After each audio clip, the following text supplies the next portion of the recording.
I'm sorry. It still gets me every time. What you put together, Mikey. Holy cow. I know, right?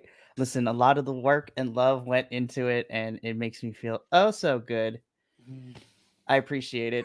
But hello, all you Bi-Conics wrestling nerds out there, and welcome to another live stream here on the Bi-Conics Wrestling Network. I guess we can call it now because we're not just on YouTube anymore. This is streaming to Facebook, Twitch, Twitter, all over the social medias I can get my little hands on.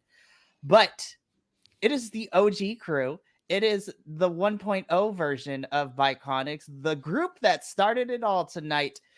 First and foremost, before I get into all the housekeeping and what we're here, JVL, this is magical. This is like old times. I'm so happy to go back to the OG crew. This is us after a D&D game, complaining about our DM, and then going, "Oh, did you watch this yesterday? Oh yeah, I watched. You watch wrestling? What the hell?" Fun fact for everybody who doesn't know, the Bi-Conics would not be here for what it is today without JVL because he is the proprietor. Or you. Let me put it this way. JVL was the one that came up with the name and kind of started this whole thing. And it just started as us exchanging messages about how much we like wrestling. And then we did our own thing for a bit, stopped because life got busy. I reached out to you about a year ago and be like, hey, do I have your blessing to bring it back? And you're like, only if I could be a part of it. I'm like, heck yes. And now, fast forward to where we are today, it's no longer just two of us. It is now 9 of us total. And you're now my boss. It's great. I love it. We're friends, but yes, I am your boss, but that's neither here nor there. And I showed up on time for this meeting. I came prepared with notes.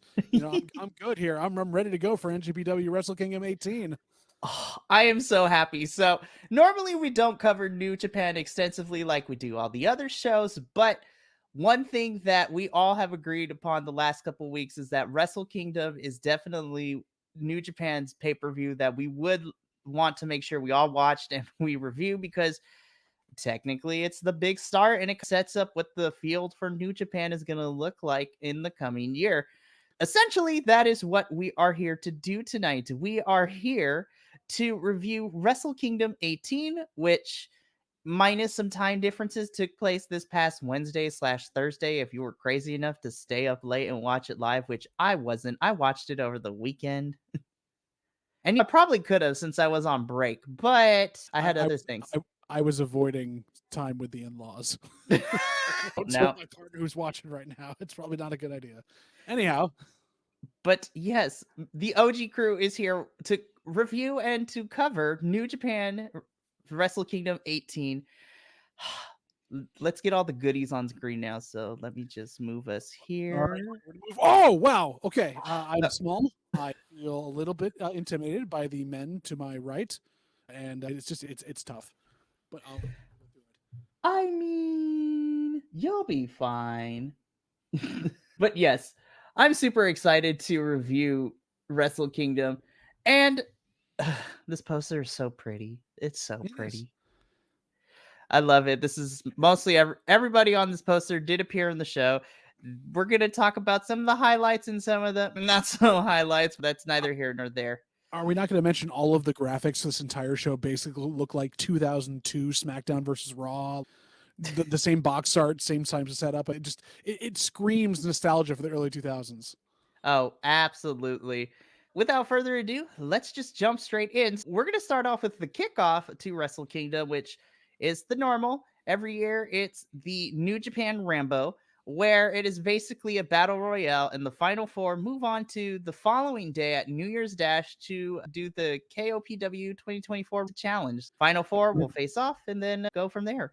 Yeah, it's unlike any other battle royal because they stop when 4 people are left, which makes that last 3 minutes, 30 seconds usually a pretty intense thing as people are trying to get there. You can also be eliminated by pinfall, submission, as well as going over the top rope. So a lot of ways to get kicked out of this. Absolutely. We're not necessarily, unlike the Royal Rumble and WWE, we're not going to cover everybody that came in here, but we are going to highlight some fun ones. Obviously, for me, one of the fun ones was definitely just because of the sheer stupidity of it all. I love Yo just like running full sprint down to the ring. Well, and then Sho and Yo renewing their rivalry after having been a tag team for so long. Sho trying to beat up Yo with a wrench as Yo has lost his shoes and slipping and sliding on the giant ramp down to the thing. It was so good. I was just like, this is silly, but I love the silliness in New Japan. And of course, mostly this is where you're mostly going to see all your comedic spots. Is the Rambo is the part of the pay-per-view where it's just this is where you're going to see most of your comedy, which we got. There was a lot of ball chops, there was some biting involved, An iron fist. Yeah, iron fist. Again, Yo lost his shoe. And then basically got crotched on the top rope by Sho and stayed there for a good 5 minutes, just not moving. The balance that took also was amazing. And this is where the memes are coming from as well, of Alex Coughlin stuck in a table because the War Dogs and House of Torture got into a lot of fighting going on during the early part of this match. And Gabe Kidd, I wrote down here, Gabe Kidd, you basically want everyone to do your work for you. So you keep calling, Alex, get over here, do this thing. Basically telling everyone else on your team to do your work for you, which I know is what you're going for there. Like, you're the cocky heel that doesn't get his hands dirty, but you're just holding Great O'Khan going, someone else take care of him. You can throw him over the ropes. You're right there. I know. We'll talk about Mr. Coughlin later during the triple threat, because we're going to talk about where the origin of this meme came from, which was glorious. I loved it so much. But after everything is all said and done, the final four and moving on to New Year's Dash ends up being the Great O'Khan, Taiji Ishimori, Toru Yano, and Yo, of all people too. All the people who survived. It was so funny. Yo looked like he looked like a school kid who got lost during like festival day. Yeah, no. To set this up, the folks that didn't get to watch it, Yo is known for doing comedic bits and everything else. Ran down to the ring. It looked like he didn't have time to change into his gear, but he's running down this long ramp and somehow forgot to tie his shoes, which go flying off of him as he's running down. So he's in sock feet, slipping on this LED board screen. He rolls into the ring, gets the crap kicked out of him. His former partner Sho shows up with House of Torture. He runs out to meet him and then slips and falls. Hilarity ensues and gets the crap kicked out of him for the majority of this match, and yet survives. Yes. And I'm going to be honest, I thought New Japan was going to pull the thing that we don't like. And I was like, House of Torture was in there. I was like, I swear, if Evil, just Evil. In Japan, there is a wrestler called Evil. House of Torture is... You're going to find out really quickly. House of Torture is not the favorite faction amongst me and JBL here. I think they get pushed a lot of the times where they don't need to be pushed, and it makes no sense, but it is what it is. It's neither here nor there. But again, Stephen Larson said it best. They're a faction that can't figure out what their gimmicks are. A few of them know, but the rest of them are just like, we have nothing for you and you can't figure out what you do. So we're just going to stick you in this faction and you'll wear a hood and be like spoopy. And that's about it. And it doesn't work. Like we'll talk about that later for one of the other members who came out for another match, who like Ren Narita doesn't know what the hell he's doing. He has no idea what his gimmick is. I don't know either. Of course, one of my other highlights, I will always light it, Shane Hayes not taking himself seriously at all, just twerking at the top of the ramp. Oh my gosh. The run by TMDK was epic until all of them just got themselves thrown out. It was just ridiculous. I know. I was like, dang it, you guys. Like, I like TMDK. Like, they be killing the game. Not really. After this thing tonight, come on. We'll talk about that, and we'll wait until we get to a certain match. But I wonder if this was decided before Mr. Tanahashi became Presidente Tanahashi. But we'll talk about President that. President Ace. Honestly, we'll get into that when we get to that match. But from here, then we begin New Japan Wrestle Kingdom 18 proper with the opening match, so to speak. Before we get there, I am so mad I didn't write down, other than Rocky Romero, who was on call for the English columnist. Woo, let's go. I know that the guy with the deeper voice, the bigger guy that was on there, I know he's new. He's new to the business in general and doing this type of stuff. He sounded like he has called main event wrestling stuff across the world forever. And I did not miss Kevin Kelly having him there. And I love Kevin Kelly. Absolutely. I was just like, The back and forth between him and Rocky Romero the whole night, I was like, you know what? Let's stick Rocky on these. I love it so much. And thank you, Rocky, for translating certain things for us because I'm like, I want to hear what this is. We don't get subtitles on this. No, we do not. Walker Stewart. Margaret Stewart, let's Stewart, go. Coach Charlton, Walker Stewart, you are amazing. Can we get you in a Forbidden Door setup to be next to Ian Riccaboni and Caprice Coleman and have all of you call the match? You can be their Excalibur. It'd be great. Yes, please. I love that. All right. So now we go into match 1, which I appreciate that New Japan is one of the only companies, at least to my knowledge, that tells you the order in which you're getting all these matches. Yes, for New Year's Dash, they didn't know until the day of. No, that's definitely fair. Wrestle Kingdom is really the only one that you're going to know, but that's okay. So match number 1 for Wrestle Kingdom 18. We begin with the IWGP Junior Heavyweight Tag Team Championship match between not no more, but the champions Bullet Club War Dogs being represented by Clark Connors and Drilla Maloney taking on Francesco Akira and TJP of Catch 2-2 representing the United Empire. That's not TJP wasn't in this match. Francesco Akira was there, but we got an Aswang, a random Aswang out of nowhere coming in to basically back Akira. And also love that commentary actually dove into the stuff behind this cryptid, like why it is. But yeah, TJP wasn't there that night. Yes, because it was not TJP, but who shall emerged in this match, but the Asawang himself. Listen, it is no secret that TJP loves representing his Filipino culture.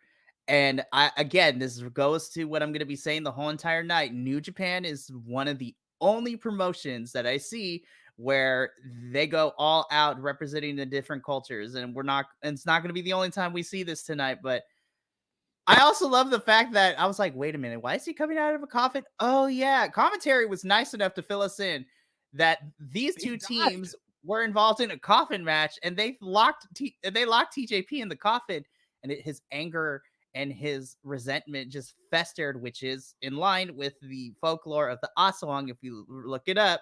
And then when that coffin opened up, when Francesco opened it up, that skeleton hand popped up, and just the whole entire garb, I was just like, yes. Great mask, great presentation. It really played up to the thing about it. And you got that kind of like Fiend feel from this, but not as like undefeatable. Like they did take the Aswang out for a bit there, but the biting and the bloodletting and the mist a couple times was, it was a beautifully put together, very stylized, old school, like Great Muta match that you would have had, except with more tied to TJP's Filipino heritage and those things from then. And I just put in one of the chats the Wikipedia article on the Aswang in case you're curious. Oh, yes, we appreciate. We always try to do our research. As soon as I saw that, I'm like, hold on, let me do my fact check real quick so I can take some notes so I sound like I know what I'm talking about during the live stream. Go for it. It was so good. I loved it. It was great. But you know what? What? I really enjoyed this match. This didn't go long. This was like 9-10 minutes or so. And you know what? Catch 2-2 regained the titles. And there's going to be a trend that we're going to see throughout the whole entire night. If you were wearing white, you were most likely going to lose your match tonight. 100%. Or like any white piping, everything. It was just very much, it was signaling. And like you picked up on that. I don't know whether that's because of President Ace or whether this was a theme that was talked about beforehand or just randomly everyone decided that the losers were going to do that. But that's hysterical. It is. This was such a fun opener. And I'm going to be honest, this is my first time really seeing Drilla in this match because I'm like, I know he's a newer addition. And I was like, he was okay. And I was just like, sir, we cannot say the F word every other time we speak. But man, it's the UK, come on. That's very fair. I have to say, I like the evolution that Clark Connors has gone through from 2 years ago when we saw him at Forbidden Door to where he is now. It's just like, yes, this actually works really well. And I like seeing him be this cocky douchebag of a heel. As opposed to a knockoff Crocodile Dundee / the sheep herder / all that stuff. That is very fair.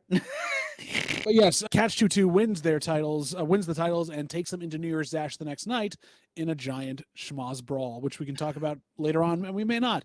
New Year's Dash was great too. If you get a chance, go on to NJPW World and watch both of these events. They're still up there right now. Oh, absolutely. And we'll wait until we get to Will's match to talk about what happened at New Year's Dash, because that involves everybody in those two factions. Everybody. Speaking of everybody, we don't know exactly what happened prior to this, but our second match of the evening is for the New Japan World Television Championship. Zack Sabre Jr., who has pretty much held this title since last year's Wrestle Kingdom and has not lost any title defense up to this point, takes on his challenger in the ace, Hiroshi Tanahashi. Now, yes, I am getting there. I'm going to correct myself. You need to give him his proper title. Fine, President Tanahashi. President Ace, who has no knees left. My God, I'm happy this happened, and it was better than it had any measure to be. I thought Tanahashi had retired after in the middle of last year because he had been talking about his back was gone. His knees were dust. He can't move like he used to. He can't even do the high fly flow like we didn't do it here. And seeing that, and then Zack Sabre Jr., if this was real life, Zack Sabre Jr. should have turned him into knots and basically worked the knees for 2 minutes and been fine. But somehow the president books himself to win the NJPW World Television Championship. Oh boy.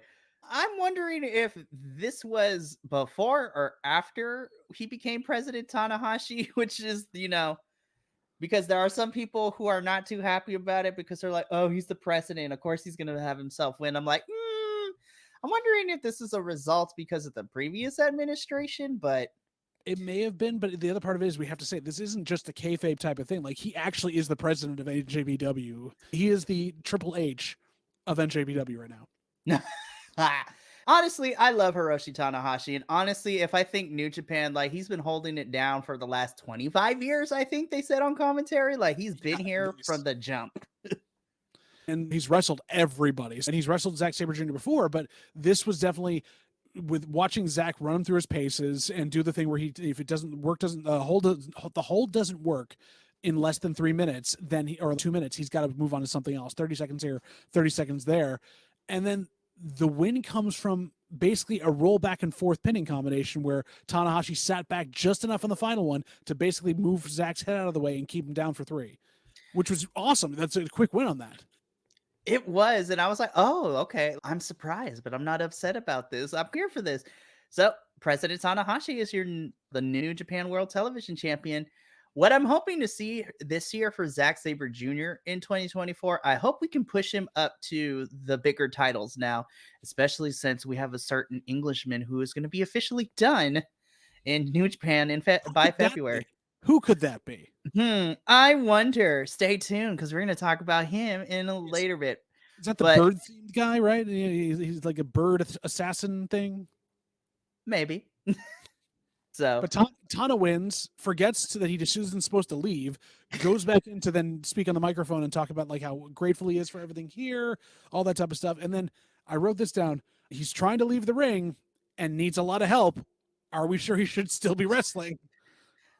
Between him and Ibushi right now, I was just like, I need y'all to either stay retired or do so. It's okay. You guys have put in enough work. You guys can chill. Specifically for you, Tanahashi, we know that you are amazing, and I honestly think you're going to lead New Japan in a really good direction. Here's hoping, but yeah, let's. It's okay. You don't have to wrestle. The next generation's here. You can let it happen. It's okay. It's okay. But honestly, I think the World Television Championship is perfect for Tanahashi because those matches don't go past more than 20 minutes. 15. It's a 15-minute time limit. Oh, that's right, huh? 15. So yeah, it's perfect for him. So he could do it every once in a while. And here's hoping that Zack gets pushed into the bigger title pictures with wherever he goes to, because I think Zack has paid his dues as a foreign gaijin for New Japan, and I think he's ready to do all sorts of things. I was so happy to see Zack all over Western audiences, but he is just perfect here in New Japan. Yeah, the downside is because of who won the global title. I don't think they can put that Zack against him and make him fully face. It's just not going to work. So they're going to have to figure something else out. I know. It makes me sad. We'll figure it out as the 2024 goes on. But just like we saw Zack Sabre Jr. all over the Western world, we also saw one of the, for those of us that watched a little indie promotion called Impact Wrestling, we got to see, yeah, I know. We got to see one of the two men that are in this next match have his journey excursion in Impact Wrestling and was part of one of my favorite tag teams that was gone too soon in Yuya. But in a special singles match, we had Yota Tsuji taking on, returning from his excursion, Yuya Uemura. I love Yuya. I am a big fan of Yuya. I'm so happy. Talk about new blood in New Japan. These two are going to be there. I foresee them main eventing the Tokyo Dome in 5 years. They were out for blood. This yes, totally were. Oh, this was amazing. And like the commentary added to this so much because of like they've faced each other in tag team action against each other, but they have such bad hatred of it. And Tsuji has never lost to Uemura. He's always beaten him up until now. Spoiler alert, Uemura pulled it out. But these two, this is a rivalry it's like Kevin Steen and El Generico. This is going to be them. They're going to come at each other and then leave and come back, and they're going to be forever tied in New Japan for the rest of the time they're there. I fully see it. Oh, absolutely. And it's such a refreshing thing to see Yuya have such a character transformation coming back to New Japan, because he was the level. I'm going to be honest. I think pairing him up with Joe Hendry and Impact actually helped him a lot figure out, not only because his wrestling style has always been there, but I love the fact that he got to be comedic with Joe Hendry and Impact, and then to take all the other lessons he learned too, because I would love to be a fly on the wall, because Joe Hendry is also a pro of the business too, if you know anything about Mr. Hendry. Which I do, because I watched him in WCPW and all that good stuff and seeing his involvement. Yuya definitely came off as more flamboyant in this match. Mm-hmm. Yota Tsuji was very much like drilling at him and trying to take him down and keep him grounded, and Yuya just wanted to fly and showcase that he had learned much more than Yota could ever teach him. It was wonderful. This match was good, and in my opinion, I think I will see these two continue to fight it out as the years go on, and I would love for them to main event the Tokyo Dome one day, but in my opinion, for this roundabout, I am glad that Yuya picked up the victory here, and definitely I think was the right call for this one after them going back and forth and Yuya coming up short against Yota Tsuji for a while, and finally to get a win over here in the continuation of their feud at this like milestone is so good. I want to see more of them, please. I'm calling it in 5 years. Tokyo Dome, Wrestle Kingdom, what is that? 5 years is going to be 23. It's going to be Yota Tsuji versus Yuya Uemura versus Tanahashi for the IWGP Heavyweight Championship. Emperor Ace at that point. And Tanahashi will win, but it's going to end up being. He'll be out in a wheelchair. He'll wrestle. He'll be like Roddy Strong, except he'll be actually hurt, and he'll just still do it. Anyhow. Yeah, I don't know. By that point, it might be torture watching Tanahashi still trying to wrestle. But speaking of torture. Speaking of House of Torture, we got some of their members in this next special tag team match. We have House of Torture being represented by Evil and Ren Narita, taking on Mr. Shota Umino, and representing Noah, Kaito Kiyomiya. I'm going to be honest, this was not my favorite match, only because my disdain for House of Torture soured me a bit. The entrances were bizarre. I loved Shota coming out on basically he was doing the Undertaker spot from late 90s when he was the American Badass, to come out to this and showcase that. House of Torture coming out, and Evil carrying a pair of scissors that he could barely cut through the Noah t-shirt with to disrespect Kaito Kiyomiya. And then Ren Narita, who I've described before, he's still trying to find who he is as a wrestler and like his character. And basically what I got from this was, I wear a spooky robe with a hood, and Evil does all the work. So also, when did the match start? The amount of DQ schmozzing that happened in this with House of Torture swarming the ring. This was not a House of Torture match. I don't understand it. What was happening?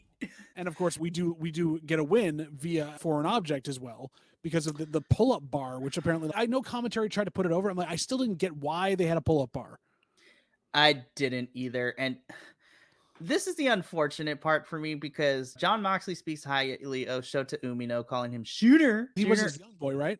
Yeah, it's this young boy. And then you have probably while Noah sometimes isn't taken as seriously as New Japan itself, I would like to say that Kaito Kiyomiya is probably the equivalent to Okada as it is to New Japan, as he's like their big name in Noah. And I will say though, Kiyomiya versus Okada, like at the beginning of 2023 when they had like their shoot fight because they kind of hated each other, but then they got their respect at the end of it, was beautiful. He can't catch a break. The last couple of matches I've seen him in, he's always on the losing side of things. New Year's Dash again too. Like, what the hell was going on? House of Torture does not need to win anything at this point, and I don't know why we had this match. Rehab Evil because of the kind of mediocre title run he had going out of the last couple of years. They dropped him down. They have to build him back up because they're paying him tons of money to be a main eventer, and he's not. I don't understand. No one does. It hurts me, but yeah, House of Torture pick up the victory here. Basically what we have to say about this is that this, for the majority when this match ran, it was just House of Torture beating the crap out of Shota Umino and Kaito Kiyomiya. And when the match finally began, it was just back in, there was a couple of ref bumps and a couple of trying to make the ref scared, and it never got started and didn't feel real. And it felt like, why was this on Wrestle Kingdom as this? It was a very American style match in the worst possible way. Yeah, you know what? That's a perfect example of why I didn't necessarily like this match. I was just like, I don't know how to explain it into words. But yeah, this felt very westernized. And I don't expect that kind of stuff when I'm watching wrestle. Well, I don't expect that from New Japan a lot, but I don't expect that from Wrestle Kingdom of all things too, because Wrestle Kingdom is very deep in the more Eastern style of wrestling versus the Western. And yeah, this was my least favorite match of the night. I was this match was whatever. I tuned out. I was trying to watch really hard and I was listening to commentary and enjoying it, but and that's probably why I didn't understand about the pull-up bar, because maybe it was set up earlier or they finally got into what the backstory was, but this just didn't hold my attention because the babyfaces never got started and House of Torture was just using the numbers, and I'm like, just end it already. You've already shown it's a beatdown. You don't need more.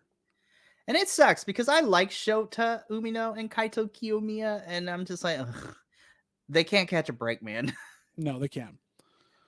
So after the P break match, I tried really hard because I want to support Shota and Kaito, but I couldn't get past it. But then let me tell you, the next match woke me up, and it kept my attention for the rest of the night, because then we move on to a very good match for the Never Openweight Championship. Shingo Takagi defending his title against Tama Tonga. This match ruled. This surprised a lot of folks. I loved commentary bringing up Takagi's got to win tonight because, of course, it's the year of the dragon now. Like, he's got to really take it on because he is the dragon. Tama Tonga looking for some respect to get back from Takagi because he's been in a middling bit here, and there's been rumors about what's going to happen with him. Even the fact that he said he's going to be leaving New Japan somewhat soon.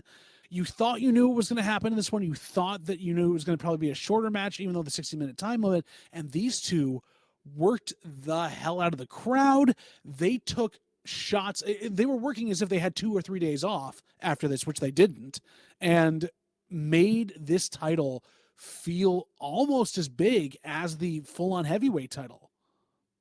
First and foremost, I will say that Tama Tonga's and the Guerrilla Destinies just theme song in general goes hard. It is one of my favorite entrances in terms of like Gaijin wrestlers in New Japan for their entrances. It is so good. So good. But man, this match was awesome.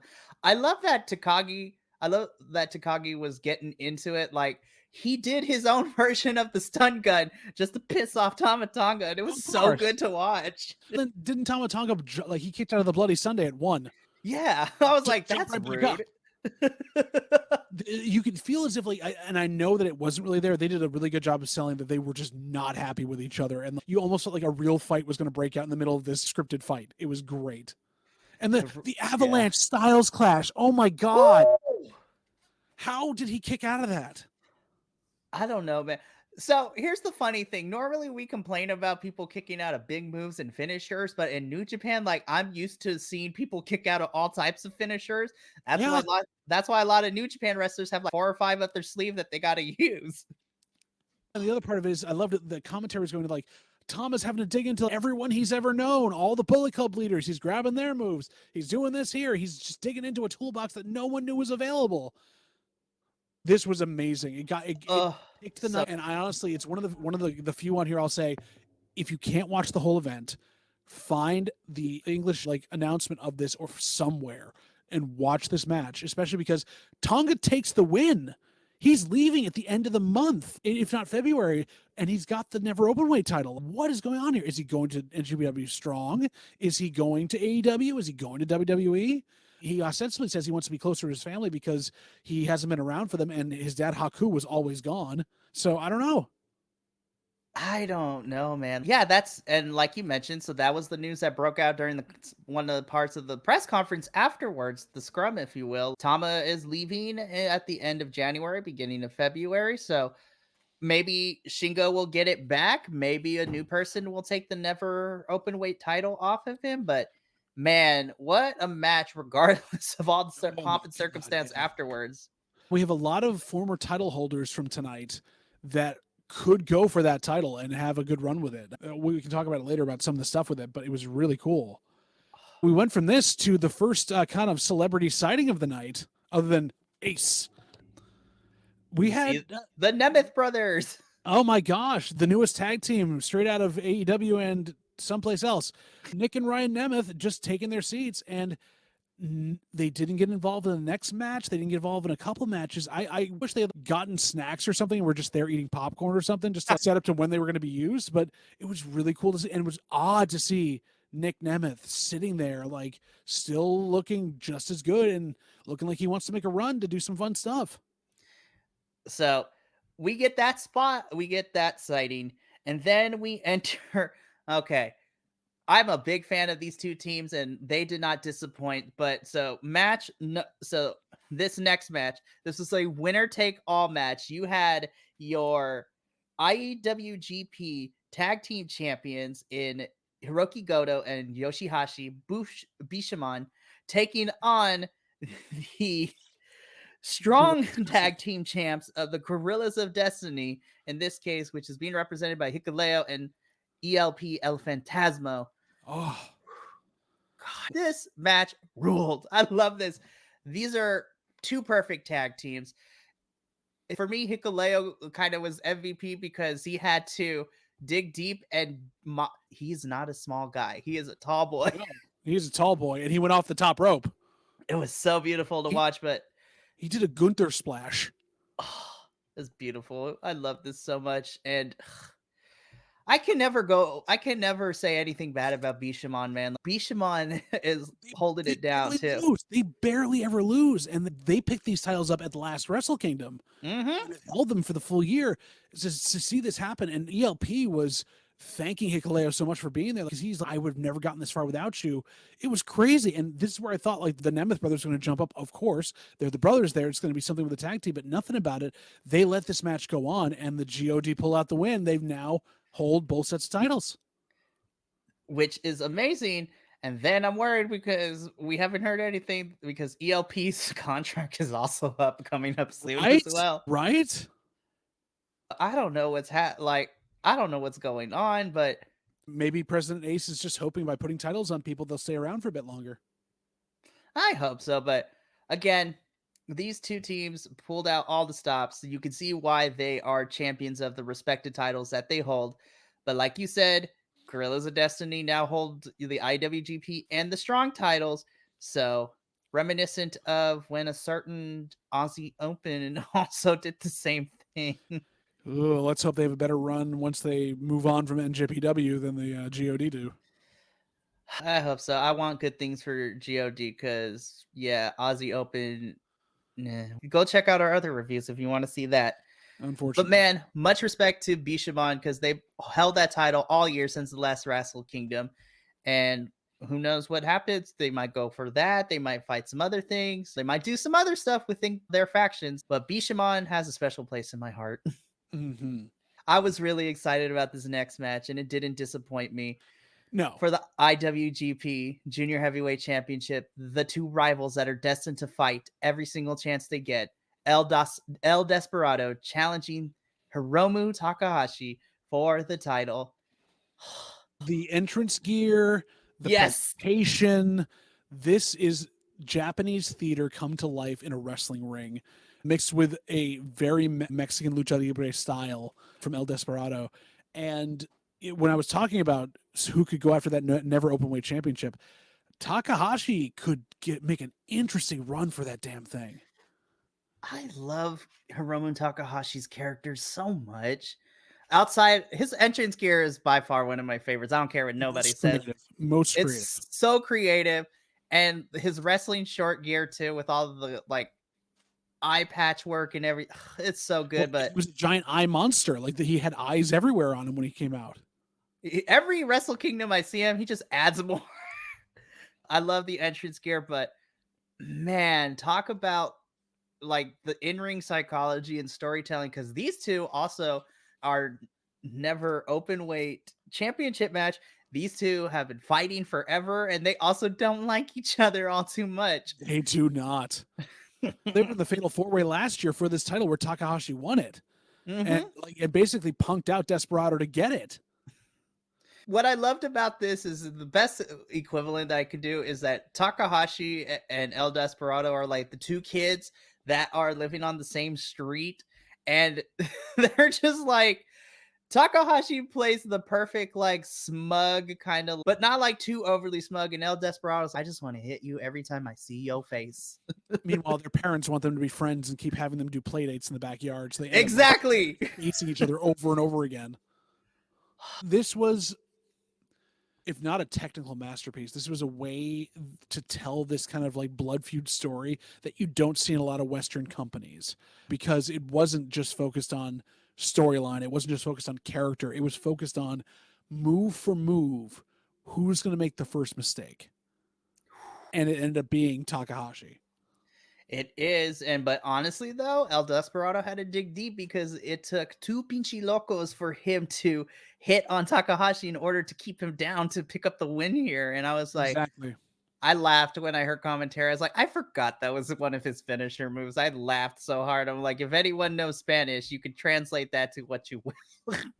We'll leave that down in the comments later for you guys afterwards. But this match did not disappoint. No. It was so good. It was wonderful. Again, once we hit the Tama Tonga match, this card ran. There was a dip in that little bit there, and then you're just off to the races. Oh, yeah. And then this was the up and up. So like we said, El Desperado wins. I'm excited to see how his title reign is going to go after coming up short last year and then finally picking up a win against his eternal rival. And I'm interested to see what's next for Takahashi, because he's very enigmatic when it comes to his character.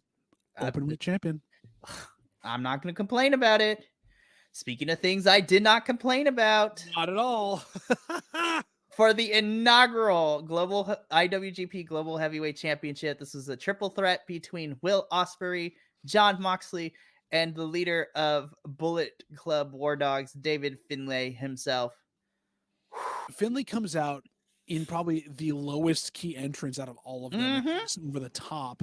And you've got Jon Moxley paying homage to the Red Hood, not the Joker version, but the ex-Robin version. Except he's also getting hate online for not going far enough, because do we all think Jon Moxley is actually a cosplayer, right? He actually understands the geekiness of it. He understands the grit of it, is what he wanted. Which I thoroughly enjoyed, and I geeked out when I saw it. I was like, I know what he's referencing. I loved it so much. But then... Will Ospreay. Oh. Okay, so we're live stream, so I'm going to choose my words carefully. Last year, Kenny Omega's entrance had me go, Nyeh. Will Ospreay's entrance made me go, Nyeh. Will Ospreay, I feel like, is a secret nerd. We know he knows he's nerdy, but he's just so cool as a wrestler. Yeah. But I feel like he's such a nerd too, and I loved it. This entrance was so good. They got to play one of the instrumental tracks from the Assassin's Creed game that took place in London, and then coming out dressed up like one of the... Oh my God, it was so good. It was almost as long as the match was. It was hysterical. That's very fair, but I was just like, Kenny's not here, so who do we give the video game license entrance to? Might as well give it to Ospreay, since he ain't gonna be here for much longer. And no, we won't. Oh my gosh, this entrance ruled so much. And then of course Elevated plays after that, and I hope they allow him to keep that theme song. It's one of my favorites to jam out to. They've got to, but then we start the match proper in this triple threat, and Ospreay and Moxley are like, screw this guy, and proceed to dismantle David Finlay up and down the ring, outside, getting mad at each other for taking and then not taking turns. It was brutal. It was so hard. And I love the continuity because during the day before at the press conference, Will Ospreay and Jon Moxley, like on camera in front of everyone at the press conference, were like, you know what, Mox, I'll agree to a truce with you. The first 5 minutes of this match, we just dismantle Finlay, and then we can go at it after those 5 minutes. And sure enough, they held to it. They beat the crap out of David Finlay. Oh my God. And they just left him on the ground. And after the 5 minutes, they went back and magic happened. Oh, it happened for sure. You talk about styles working together, gelling together completely. These two can't have a bad match with anyone. And when you put them together, sparks fly that you don't see outside of Ospreay Omega, or I hate to say his name in this context, but Ospreay Jericho. Or Omega Jericho. It's that level, which was trying to steal the spotlight from the later on match, which actually did steal the spotlight of the night. And this was a crazy triple threat that I was surprised didn't have more interference from War Dogs. Let's talk about where the origin of the memes came from. First, as always, War Dogs get involved, especially because their leader is in this match. So they get one up on Will and Mox parts of the match, but then they miscalculated because this is Will Ospreay and Jon Moxley. Of course, they're going to fight back. Duh. I love the fact that once the tables got brought out, Mox and Ospreay went to work. And I love the image of Alex Coughlin not being able to go through the table all the way, and he just sat there. And he played it off so well. He looked like a toddler who had gotten stuck between the couch cushions and just couldn't get out of them. But he sold the hell out of it. And then commentary looking afterwards, he had this giant like friction scrape up his back from where it hit. And Alex Coughlin, well played to you to really sell that move. And that was on Botchamania this week, guys. I am the table. Coughlin is the table. But man, and you know what? Honestly, I'm not surprised by the ending of this. No, not at all. Ospreay has Mox to dead to rights. And then, of course, David Finlay, being the opportunist, comes in and pins Ospreay, of all people, to become the inaugural IWGP Global Heavyweight Champion. This match was magical. But you know what else? Yeah. And you want to know what else was magical? What happened after this match? What happened after this match? You mean after when David Finlay was just yelling at Tanahashi and yelling at everyone over at the commentary table and like really taking it to folks, like really getting up there, and then may have pissed off a certain celebrity guest? Let's talk about it. David Finlay goes up to Nick Nemeth, who is just chilling, minding his own business, watching this match, begins talking smack. Nick Nemeth, yo, bro, I don't want trouble. I am here, but if you're going to talk smack, let's do it. And then woo, the shot that was fired, heard around the world. It really has been around the world. It's crazy. David Finlay thinks he's got this, so he starts, the hands get handed, and Nick Nemeth is like, literally, Nick Nemeth is just like, all right, you know what? Hold my earrings. And then they started fighting. I was like, yes, give it to me. Nick Nemeth was like, I've been doing this for longer than you've been in the business. I'm going to take you apart. And they fought to the back, and commentators like, we need to get a camera. And no one's paying there. You're just in the long shot of the Tokyo Dome. You see them in the back, these little ants, like bashing against these things, going other places, going to the back end of it. And they're like, we got to get something back here to see what's happening, which then turns into, during the scrum, yes, Nemeth diving over the table. Doing the meme of that from this week of somebody jumping over the judge's barricade. That's literally what Nick Nemeth did. And he's beating the crap out of Philly behind it. Like, it's going to be a blood feud coming up. I believe that's at the battle in the valley. They're going to take it on. Hold on, let me double check. Fact checker.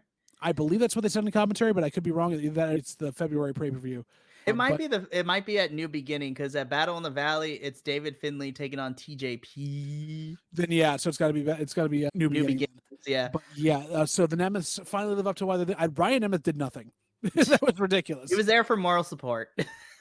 He's the emotional push-up bra for his brother. But lovely to see David Finlay chased off like the heel he is by heel Ziggler.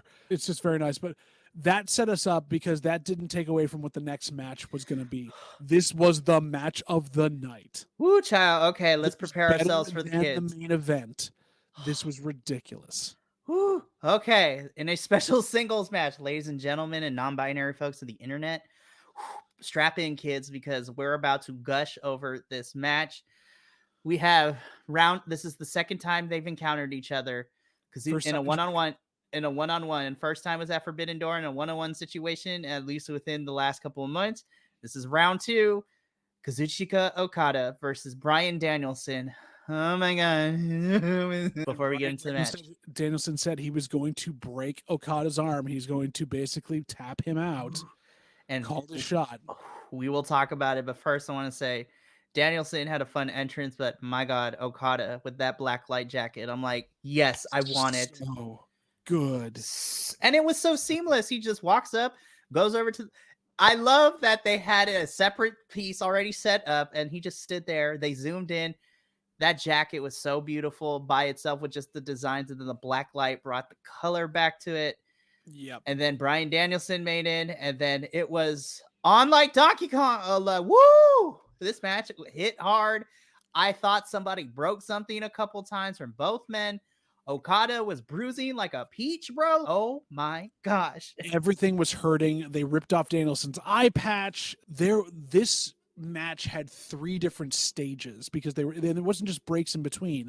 There was Okada's initial flurry of offense, Danielson breaking him down for the second act, and then the sprint to the finish, which was incredible to see them work each other, yell, and heel. Bryan is so crazy. It's just so good to see him do it there, and to like really, this is the best you got, and then I'm going to break your arm. Just being that dick that he needed to be.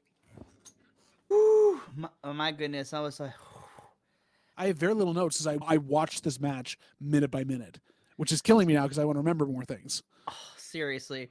But we pretty much did a good job at covering like the important bits. Like, it was just sheer brutality, and I never get over Bryan Danielson cursing at Okada's, I'm gonna break your effing arm. I was just like, yes, Danielson, you most certainly would.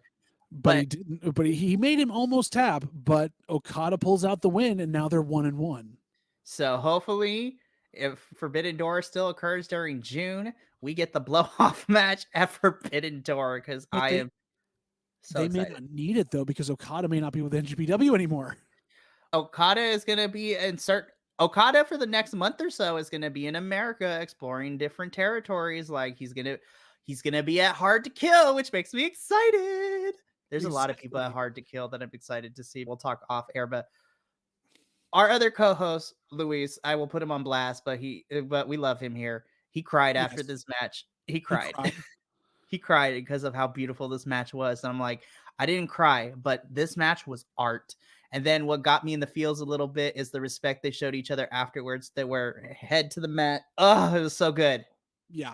The respect gained and everything there, which Danielson didn't show to Zack Sabre Jr. when he had the same opportunity, is telling, especially of what it means for Okada to have given him this match. This, I was like spent. I was like, oh my gosh, I don't know if I have anything left in the tank. And boy, howdy, was I wrong, because I ended up having more in the tank, because then we get into our final match in the main event of Wrestle Kingdom 18 for the IWGP World Heavyweight Championship. We have the winner of the G1 Climax, Tetsuya Naito, after what was seemed to be an impossible journey getting here, because Tetsuya Naito's not a young boy anymore. He's getting up there in age, and body's kind of wearing and tearing. Taking on about the same age, if not a little, about like 10 years in between. Exactly. So Tetsuya Naito, winner of the G1, calling his shot and taking on the champion, Sonata. I don't even know where to begin with this match. Ooh, the storytelling was so good. It was, but this also made me sad. Sonata has had a tough time carrying this title the last year. He's finally started to get that edge back that he had, and to be the Sonata that I guess NJPW expected him to be with the title itself.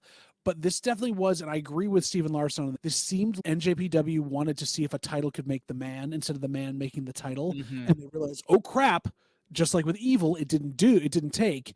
So we've got to put it back on a very established person that can make this title what it always has been. And that made me sad because Sonata worked his ass off. The whole entire year that he had this title, like for me personally, when he took it off Okada last year, let's remember that.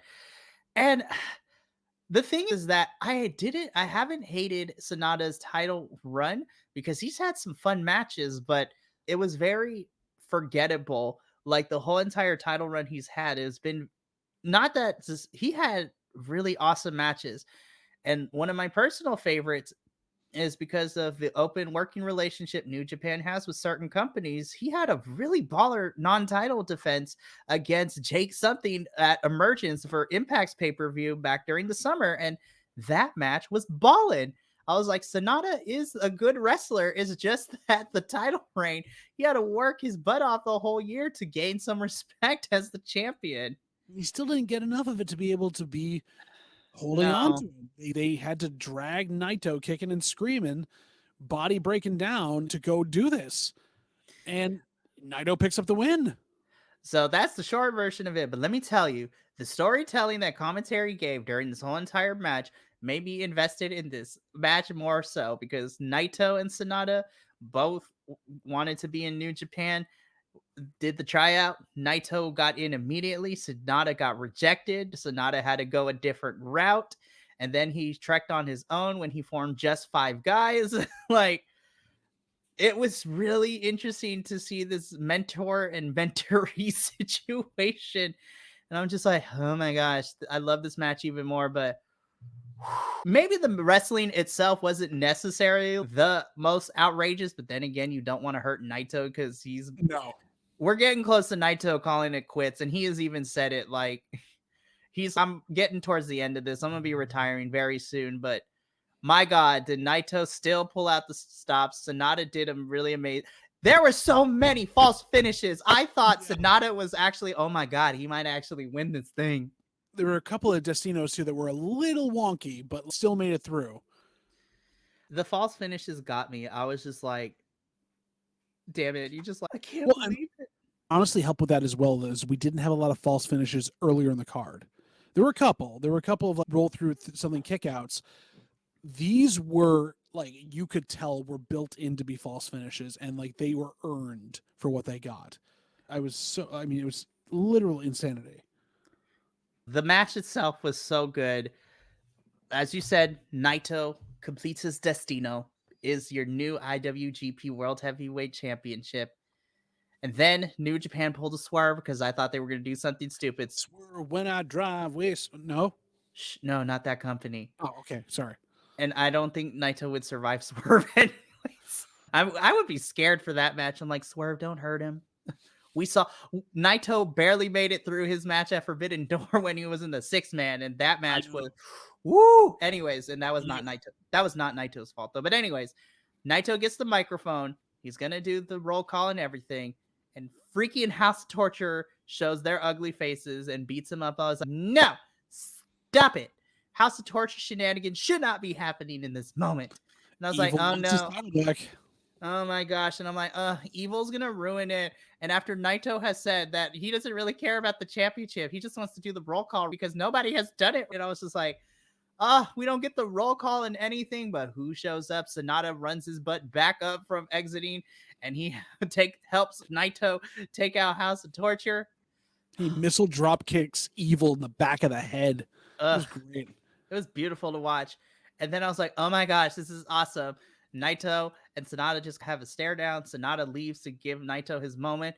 But then thank you, Rocky Romero, for translating for us in this moment, because Naito basically said we may have taken different paths, but if it wasn't for you, I don't think I would be here. And that made Sonata cry, which made me cry. Yeah. I was like, a lot of heavy emotion. Oh my God, this is so beautiful. And then Naito gets to do the thing that he's wanted to do since winning this G1 climax. He gets to do the roll call. And it was a beautiful moment as he takes that title and heads back up the ramp. And that is how New Japan Wrestle Kingdom 18 ends for this. I forget sometimes that a well-built supercard can work so damn well if you invest in the characters, the people, and you get the audience to get behind them. Oh, absolutely. I feel like because NJPW doesn't have to deal with weekly TV, they have that luxury of like building these main and big events around, and they do the live events to support it. But it's not like you're burning your writers and you're burning your characters out in 6 months or less, like we do in the West. And I don't know whether they would fly as well here, unfortunately, because people expect to have that on their screens every week. It'd make our jobs that much easier. We wouldn't have to do this every week. But when you see it done at such a high level, and you think, even with WrestleMania being 2 days now, you have Forbidden Door, you've got all these other pay-per-views that are meant to compete or be like it, we still can't figure out how to make it work in the Western wrestling world. No, and that's one of the reasons why I love covering Wrestle Kingdom, is because we always stay up to date with what's going on between all the different shows. We may not cover it like religiously because there is no really real weekly TV shows, but they have their big milestone pay-per-views ever so often. And of course we'll check them out. But there is something so magical, mystical, very performative in a good way wise when it comes to Wrestle Kingdom. The wrestling's always going to be fantastic. The over the top characters and how they're going to top each other with the entrances is always something I look forward to. It literally is, and I'm pulling up something from our other co-host Will when we talked about it a little bit over on the TNA review, that for Will, he watched Wrestle Kingdom, funny enough, and he said watching all the entrances, it reminded me of like kabuki theater and all of that stuff. I was just like, so good. Stay tuned for a future video, hopefully, because I definitely want to talk about that more. I think Will needs to do a deep dive on just a regular not even like a review video, but just like do a deep dive, little essay on it and give us some background. But he's very right. It is so stylized in so many ways, and the grandeur of it, that and how they shoot it, because NJPW knows how to shoot, except for that new camera angle this year, which was like the 3/4 up and like looking down and made everything look small. They know how to show the grandeur of the Tokyo Dome, the grandeur of how they have to do this, to a point that, like, I'm sorry for someone who left WWE today, Kevin Dunn, you can cover so much up with these fast cuts and not looking at anything that's going on in the ring very quickly. But if you hold on it, like, they allow you to live in that space with them and feel their emotions. And that long ramp allows you to be like, okay, I didn't know who you were at the start of this entrance. By the end, I know your character, I know your feel, I know exactly what you're about to do in there, and you've given commentary time to give me the backstory I need. They don't just stylize in the type of theater, they play with actual time. And that's what good theater does, is to take you out of it and allow you to fully absorb a concept in a small amount of time. Oh, absolutely. So before we wrap up and sign off, let's go over some of the important stuff that occurred at New Year's Dash, because it sets up for some people like their last hurrah. So it's also funny to me, we go from the Tokyo Dome to basically like a tennis court with 2 rows, and it was and like fluorescent lighting. Like, this was in the Sumida City Gymnasium. It was, which is just it's a gear change, and yet still so much more fun than half of the stuff I watched this year. It was. So some of the important stuff to come out of this is Kaito Kiyomiya still can't catch a break because he lost here. And he shouldn't have been there, apparently. They thought he was going back to Noah the night before, but he came in to try to do it, and they both lost again. Which is disappointing. TMTK beat Chaos and BCC, which was crazy to me. Oh, and then the back and forth in the press conference afterwards with Zack Sabre Jr., all them taking them on. Oof. I'm ready for this. I'm ready to see more Zack Sabre Jr. fight, folks. But the most important thing, at least for a certain Englishman, we had a 10-team tag match that was supposed to happen between the United Empire and Bullet Club War Dogs. That went nowhere because after 5 minutes, all hell broke loose and it ended in a no contest. The amount of blood. Oh, my God. Ooh, child. I was just like, this was crazy. Akira was basically like out on his feet. He was bleeding. But so was Gabriel Kidd. How was he walking? But I saw a picture of someone took a Gabriel Kidd with blood, and he's just like evilly smiling. I'm like, that frightens me. It ends in a no contest. Will Ospreay gets on the mic. He's all, heck no, we ain't about to let this go like that. So here's what we're going to do. At New Beginnings in February, my last New Japan match, we're going to do this match, but we're going to do it inside of a steel cage. And which is crazy because the last time that New Japan had a steel cage match was 20 years ago. But you have to have the right people to do it. And this is basically going to be a mini War Games. It's ridiculous. And the amount of animosity that's coming out between them. I want us to just watch New Beginnings just for that match. We should. We should, because this is Will Ospreay's last match in New Japan. Mikey, it'll be you and me. We'll watch it together. We can stream it if they want to see us watch it together. And then maybe I'll drag Jesse to it because he hasn't watched Japanese wrestling, but he knows who Will Ospreay is. So it might be fun. But you forgot. So, and the backstage stuff was great too, but you forgot one other person who had a big night. Who, remind me? Oh, yeah. President Ace. President Who had the line of the night after he defended his title again. Against Ryusuke Takaguchi. Which, again, that was just two old men having fun. But a video pops up at the end. Basically, Tanahashi was leaving. He was literally out the door, and the video popped up late. And so he had to roll back into the ring to watch this. And he's, oh, yeah, I have to do this. That's right. Matt Riddle pops up on the screens. The former WWE tag team champion says that he needs to prove himself, and he was coming for Tanahashi for that television title. And Tanahashi goes, I'm always up for defending this anytime, anywhere. I don't know who that is, so I'm going to have to do some research, which is he knows who he is. And that's just a real kick in the balls. Like, you have just undersold and buried your opponent. Ouch. Ouch. Yeah. I mean, it's deservedly so.